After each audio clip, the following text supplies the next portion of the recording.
Well, good afternoon, everyone. I'm Mark Davis. I'm Vice Chancellor for University Relations at UC Santa Cruz. On behalf of all my colleagues here at the Santa Clara campus, and of course, our colleagues over in Santa Cruz, welcome to the 6th Annual U.S.-India Conference co-hosted by UC Santa Cruz and the All India Management Association, AIMA. We are pleased to welcome you to this great UC Santa Cruz facility here in the heart of Silicon Valley.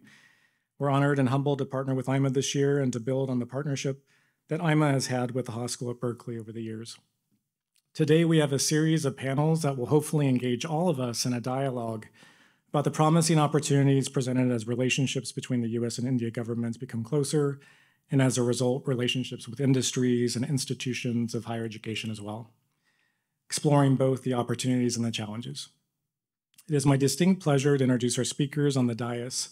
Their full bios are on the online program available through the QR code, but I'll keep these introductions brief. I'll read the summaries of all of them and then ask each of them to come up one at a time. Dr. Cynthia Larive became UC Santa Cruz's 11th Chancellor in July 2019. As UC Santa Cruz's Chief Executive Officer, she leads a campus of nearly 20,000 students within 5 academic divisions and 10 undergraduate residential colleges. An accomplished bioanalytical chemist, Chancellor Larive is focused on research, innovation, and developing the next generation of entrepreneurs, launching the campus's Innovation and Business Engagement Hub to serve as a connection point for the campus's innovation ecosystem and provide a point of entry and engagement for industry partners and supporters. She previously served as Provost and Executive Vice Chancellor at UC Riverside. Nikhil Sahni, current President of AIMA, and Vice Chairman and Managing Director of Triveni Turbines and a Director with Triveni Engineering.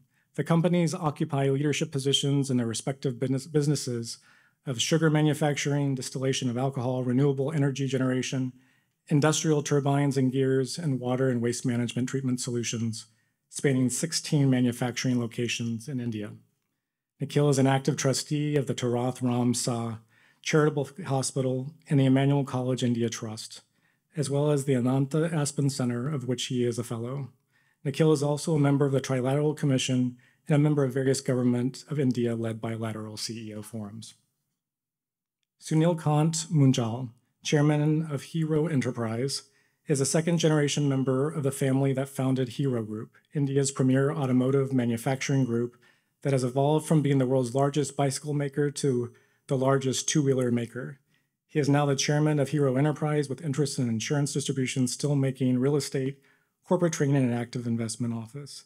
He sits on the boards of the Indian Institute of Management and Ahmedabad, Indian School of Business, the Shriram College of Commerce, and the University of Tokyo.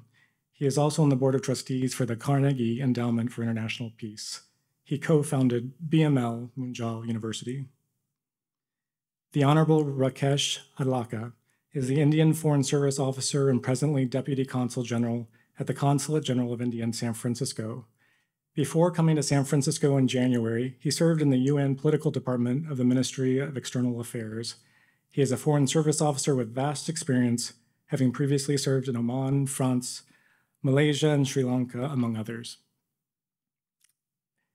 And our last speaker is Rekha Sethi, the Director General of AIMA. Since she took charge in 2008, she established AIMA as a preferred platform for discussions and debate on management. AIMA now attracts India's top industry leaders and policymakers on its platform. Rekha is on the boards of some leading Indian companies as an independent director, including CESC, one of India's foremost power generation and distribution companies. I'm pleased to start this session and with our host, our UC Santa Cruz Chancellor, Cynthia Larive. Chancellor Larive.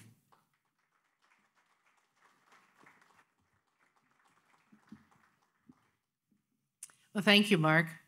Good afternoon, and welcome everyone to the 6th U.S.-India Conference. It's hosted by the All India Management Association, AIMA, and UC Santa Cruz. And I'd like to just begin by recognizing all the esteemed members of the delegation who have joined us today. We're so glad that you are here and so appreciative of how the relationship between AIMA and our campus has flourished since the association's visit to our campus last fall. and my visit to India with other campus leaders last spring. I see today as an opportunity to further strengthen our partnerships, to widen our collaborations, and to dive deep on some areas of shared interest. I'm also extremely grateful for the participation of some members of the Santa Cruz campus community today, and deeply proud of the work undertaken by our students, staff, and faculty. UC Santa Cruz is a research powerhouse, a member of the prestigious Association of American Universities, as well as the Association of Pacific Rim Universities. We strive to do high-impact research focused on developing solutions to the world's most pressing issues. Our Center for Coastal Climate Resilience is leveraging our internationally recognized work in marine science and coastal sustainability to develop innovative nature-based strategies to strengthen coastal resilience in the face of a rapidly changing climate. Our Baskin School of Engineering is an engineering school for the 21st century, sitting in the middle of the bustling technology hubs of Santa Cruz and right here in Silicon Valley. Baskin Engineering represents a rare combination, world-class, high-impact research by a university known for social responsibility and diversity, with innovations that include new biosensing platforms, smart power grids, and crucial generative and open-source AI tools. Interdisciplinary research is part of our DNA at UC Santa Cruz. Our faculty and students are driving major advances in data science, cyber-physical systems, and genomic sequencing. In 2000, UC Santa Cruz scientists were the first to sequence the human genome and posting it online for the greatest minds to utilize. We continue to be a global leader in genomics. Last year, our researchers released the first truly complete sequence of a human genome, covering each chromosome from end to end with no gaps and unprecedented accuracy. This feat is already opening up new applications in the realm of personalized medicine. We also played a leading role in completely sequencing the Y chromosome and released the first draft of a human pangenome reference. That original human genome I spoke about that was done in 2000 was the genome of a single person, a white man from Buffalo, New York. We know that the genetic diversity of our planet is much greater, and so the human pangenome reference combines the genomic information from 47 individuals from different ancestral backgrounds and boosts our collective understanding of human biology and genomic diversity.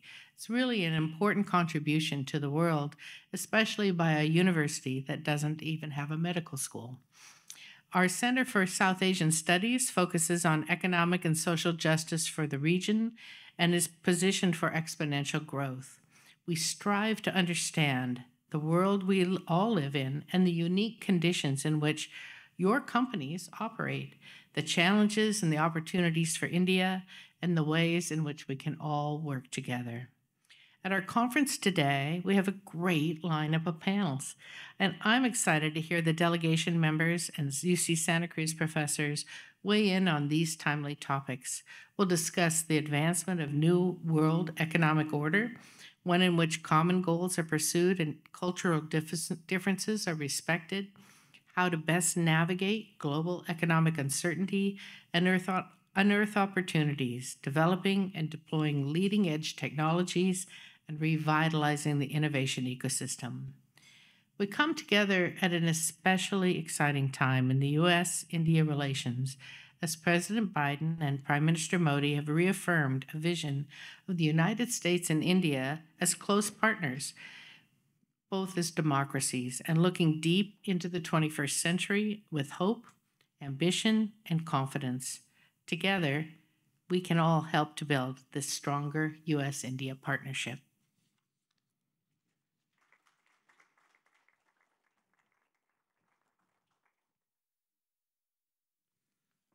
A very good afternoon, ladies and gentlemen. It's a pleasure to be with you, and also it's a pleasure to co-host this 6th India-US conference. This conference is really a reflection of the diaspora and the importance that it plays in terms of bridging the connect between our countries. But equally as much as our partner here with AIMA, which is UC Santa Cruz, where we share such common and shared values. The values of social justice and sustainability epitomize the values that the countries share in terms of shared interests and values as well. Firstly, Mr. Adlaka, it's a pleasure to have you with us, and many thanks for agreeing to address the US-India conference today. AIMA is grateful to the Council's support and guidance in holding this conference, and we look forward to your continued encouragement of AIMA's further engagements in California. Chancellor Larive, you've been an amazing partner in staging this dialogue between India and Indians and American thought leaders. AIMA is privileged to have UC Santa Cruz as its partner, and I look forward to working with you to explore ways to deepen this cooperation. You lead a unique institution which not only excels in academics, but also in social transformation. Thank you for joining us at this conference, and a very warm welcome to you. Mark, thank you very much for being here today and for organizing this. Mr. Munjal, it's a pleasure to have you with us, and many thanks for agreeing to address this conference. You're an exceptional entrepreneur, inspirational venture capitalist, and educator. AIMA benefits from your guidance, and I too, as personally as well. I also wish to thank Mr. P.K. Agarwal and Rekha, who've both been involved in putting together this conference today. Thank you very much. Ladies and gentlemen, for those of you who are not familiar with AIMA's activities, AIMA is the apex body for Indian management. It was founded in 1957, and it has democratized the management, education, leadership excellence in India. Its membership base covers over 38,000 individuals with 6,000 corporate and institutional members. AIMA's activities reach over 20 million people in India annually. AIMA's association with the United States goes back many decades. In the 1960s, AIMA collaborated with MIT in developing an advanced management program and also received a grant from the Ford Foundation. In 1971, AIMA collaborated with USAID in conducting a study in management techniques applied by Indian enterprises. But we really started work with the US in a much more sustained manner only 9 years ago, when we did our first global advanced management program in Washington, D.C., and then in Silicon Valley, bringing a group of 15 senior executives to the US to expose them to the latest thoughts in innovation. We have by now conducted 11 such programs, and we have one scheduled for next week as well.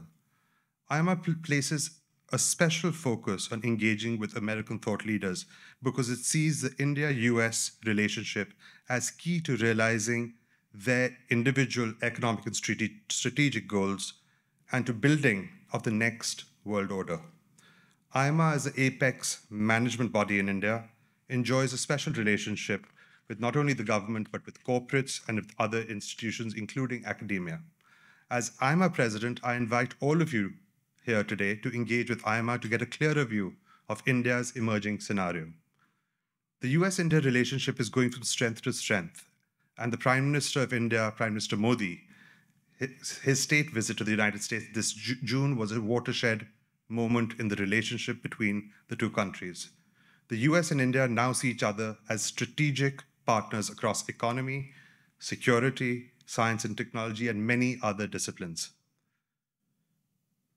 There is a greater push by the two governments for lowering barriers of flows in technology, talent, trade, as well as capital, and defense is a new subject which is on everyone's radar these days. In recent years, the United States has been India's largest trading partner, about the same as India's trade with the entire European Union, as well as the entire ASEAN region. Education and research cooperation is a critical peg of the growing India-US cooperation. More than 200,000 Indian students are enrolled for higher education in American universities, and they have a great resource for both the Indian and US economies. This talent pipeline could be expanded through greater collaboration in technical and professional education. The recently signed initiatives for critical emerging technologies holds great promise for corporate and academic collaboration in developing and deploying new technologies such as artificial intelligence and quantum computing. There is a lot to be gained by working together and helping each other become stronger. Today, we have an opportunity to share views and build on strong ideas so that we can strengthen the bonds between the countries, the diaspora, and everyone else in the room here today. Thank you very much.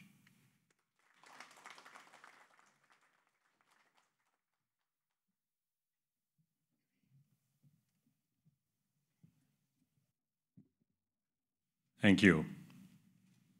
Mark, Cindy, Nikhil, Rakesh, Rekha, ladies and gentlemen. First, a big thank you, Cindy, for this wonderful partnership and your hospitality, yours and your entire team at UCSC. We truly appreciate this. I think this is a nice beginning to doing this second year round, but clearly we see potential in growing this partnership. So Nikhil has stolen all the lines of what I was going to say, so I'll try and wing it now on why does it actually matter for us as India and US to look at working closer than we have been, to look at a change to an active exchange of people, of ideas, of innovation. First, I don't need to tell all of you here the similarities that exist between the two. The largest and the oldest democracy, rule of law, belief of a certain kind of what the world order should be. But I think it's also important at the same time for us to focus a little bit on the differences, because there are differences. On the one hand, while these are both large and growing economies, in India's case, our size of the economy is large, and we are expected to become the third largest pretty soon, and some say probably even the second largest by 2050. But per capita income is still very low. There are a large number of Indians who live just on the margin. So for India, the challenges in that sense are somewhat different. And therefore, our attention, it is necessary that our focus and attention also goes to things like the rural areas, where a lot of the poverty comes from. So as India evolves and grows, we're doing a fantastic job right now of building both physical infrastructure and digital infrastructure. For a long time, people used to complain about India. There's a severe lack of physical infrastructure. There's too much red tape and there's too much corruption. So interestingly, each of these has found a solution in itself. As we go out and build physical infrastructure, India is doing all of this and in a process and system which has got digitized. We have the most evolved public digital infrastructure in the planet at this moment. We are the only country in the world where you can transfer money instantly at zero cost. I don't know if there's another one in the planet, Vikram, you made. I don't think there's one. We built something called the India Stack. May I ask by a show of hands, how many of you in this room have heard of the India Stack? Okay, that's about 10 people in the room. So you should try and figure out, learn a little bit about this. It's an amazing initiative by Indians living here in the Valley or in California and Indians living in India. A completely voluntary effort to build a stack on which you can ride education services, payment services, healthcare services on an open platform with complete security. And India is now pushing more and more in the direction to make public services available to all citizens, which are directed through this technological, almost a marvel in a sense. The technologies of this are not new, but the ability to use this is actually quite new. We're now building one for healthcare, because that's another thing on which we were lacking. So public infrastructure for education and healthcare was two extremes. On the top end, we're as good as it gets. Our doctors, our hospitals in the top end are absolutely fantastic, but they're very expensive. And a large section of the population does not yet have insurance. So it's all self-pay, and then makes it prohibitive for the large section of the population. So our need to find solutions is a little bit different. But if we put the minds together, I think we are uniquely positioned to find solutions which can benefit both ends. US is a technological powerhouse. India has an amazing innovative mindset. A lot of it, by the way, here is run by Indians. I believe 5 of the top 7 global tech companies are actually have CEOs that are Indian, and of course many more. If I look around this room itself, there's some highly successful Indians who are based here. And I think the ability of Indians and Americans to work together is only getting enhanced because right at the top of the leadership in both countries, there is a stated position to build on this relationship. So not only do we need to build on defense and things as Nikhil was talking about, of course we need to build on the economy. Although we do hear now and then some noise that there is a trade deficit with India, although that's marginal. I don't know if it's 30 million or some such number, which should not really matter on economies of this size. So the opportunity is immense for us to exchange students, scientists, technologists, innovators, sports, theater, music, in arts and culture. These are non-threatening exchanges because it's not a win-lose relationship. This truly creates a win-win relationship. And for us to do this through institutions, the mechanism that's available is institutions like yours. So that's also why I was saying we truly appreciate this partnership, because I think through this pipe, we can send a lot more than we are doing today. And for both of us, this is a challenge for both sides to see how we can grow not in percentage terms every year, but order of magnitude in the coming few years. I do believe we are at the cusp of a big change, but we need to make it happen. It's not going to happen by itself. From our side, as Indian industry, as Indian business leaders, as All India Management Association, we are more than happy to do our bit, and we would appreciate any form of partnership or hands reaching out to do more than we are doing right now. And any exchanges of this nature offer us a platform to bring people and bring ideas together. So thank you very much for hosting us today, and thank you very much for doing this. Good luck.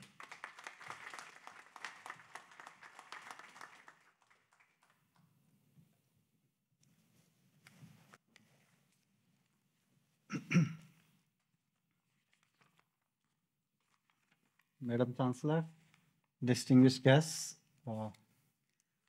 ladies and gentlemen, good afternoon, namaste. I feel really privileged and honored to be here with you all today, and also to share stage with such eminent personalities who have spoken before me at this US-India conference. Let me begin by thanking the All India Management Association and University of California, Santa Cruz for organizing this conference. I also welcome all the members of AIMA who have come from India and wish them a productive visit to Silicon Valley.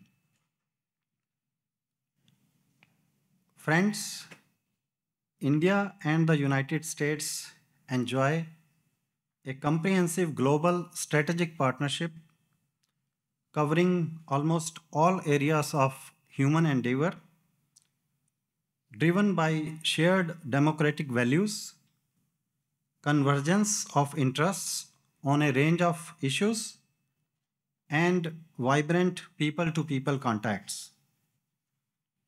This partnership is now anchored in a new level of trust and mutual understanding after the visits of PM Modi to USA in June this year and the visit of President Biden to India last month for the G20.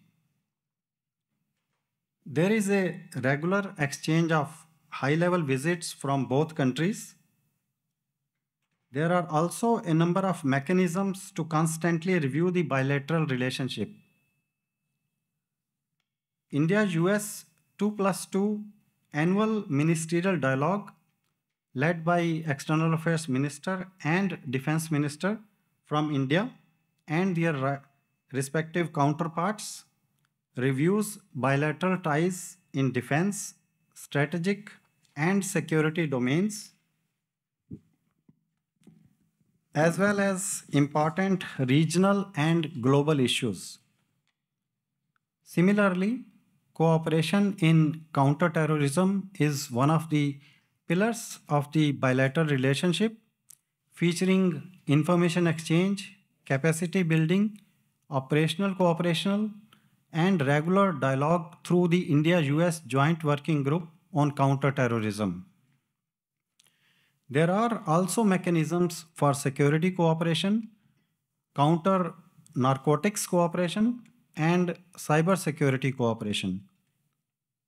India and US also have close cooperation in multilateral fora, apart from working closely in Quad context.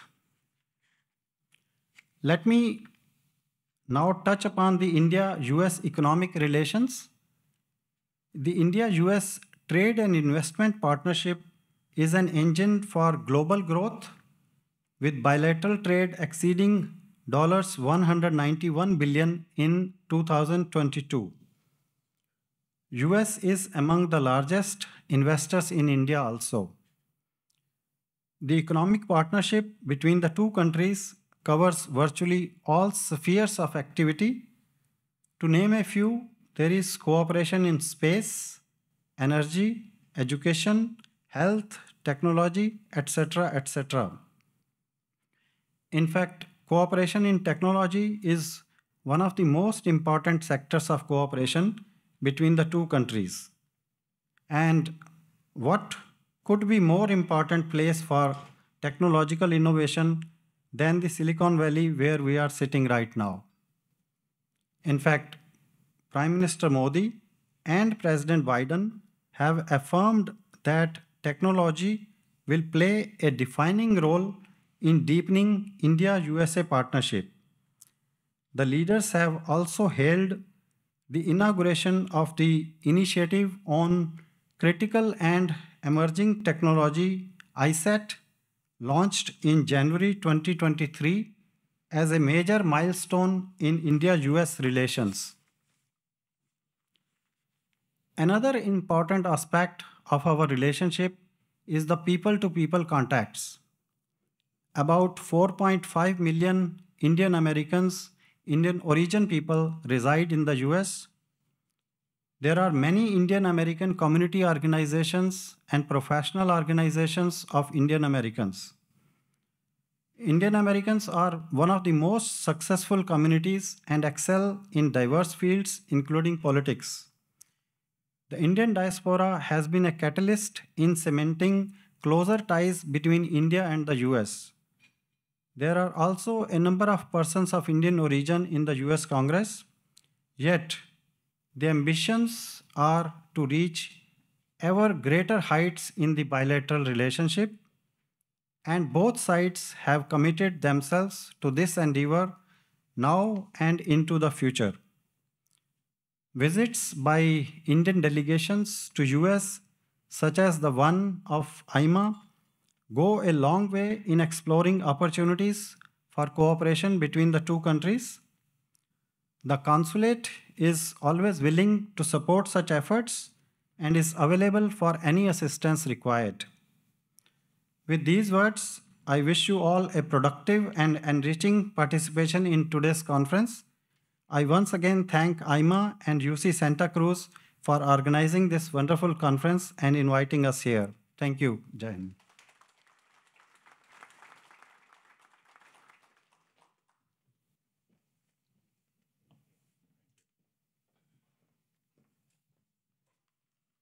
Members of the dais, ladies and gentlemen, the India-US relationship is perhaps the most pivotal international relationship in the emerging world order. The individual strengths of the two countries are complementary, and they need each other more than ever before as uncertainty and anxiety about global economy, security, and climate grow. One phase of shared global peace and prosperity is over, and things seem destined to get worse before they get better. Nationalistic, ideological, and technological competition is polarizing the world and creating the need for greater bilateral cooperation among the like-minded countries. There is a growing convergence between India and America's interests, and it is only logical that they open up more to each other and contribute to each other's strengths. It is vital that India and US collaborate in engineering a new order based on improved standards and mechanisms of global governance. India and US need to work together on shaping new globalization that is popular and sustainable. I want to thank you all in the audience for joining us today in this celebration of Indo-US relations by attending the US-India conference this afternoon. I'm delighted that we have a Deputy Consul General with us, Mr. Rakesh Adlakar. Thank you so much for joining us. The Consulate General of India has a vital role in promoting contact and cooperation between Indian and American business and academia, and AIMA is grateful for your guidance and assistance in taking this India-US dialogue forward. Thank you so much once again for joining us. This is AIMA's 6th US-India conference and the first with UC Santa Cruz. It has been a wonderful experience working with an amazing set of people led by the very dynamic and visionary Chancellor, Ms. Cynthia Leary. Cindy, it has been an absolute pleasure to collaborate with UCSC in this conference, and AIMA would love to deepen this relationship further and further work together in the area of management education. I also must thank two very special people behind all the hard work that has gone into making this event. Mark and PK, thank you so much. You made this conference what it is today. While I'm going to miss our weekly calls, but I hope we'll have more occasions to get together and speak on Zoom going forward. I also want to thank your wonderful team, James, Kristen, Kerry, Mansi, Scott, Taylor, for their great support. They were there throughout with us. Thank you all very much. Mr. Munjal, you've been one of the driving forces behind not just this conference, but the entire program for the CEO's delegation. Thank you for your inputs and thoughts in shaping the agenda and helping us reach out to your very vast network here to put this program together for the CEOs. Nikhil, thank you for your support and outstanding stewardship. It's a great start to your presidential year, and we are looking forward to deepening AIMA's engagement with UCSC under your leadership. I would also like to thank all our wonderful speakers and moderators, including members of the AIMA CEO's delegation and UC Santa Cruz, who have so kindly agreed to address the conference. Each is outstanding in their own way, and I'm sure you will enjoy the sessions in the coming few hours. I also want to thank Sharad Singh and Meenakshi Singh and Navneet Chugh, who have been supporting AIMA and the US-India conference through its inception. We couldn't have done this without you. Once again, thank you all for being a wonderful audience. I hope you'll enjoy the rest of the sessions and the networking reception which follows. Thank you, everybody.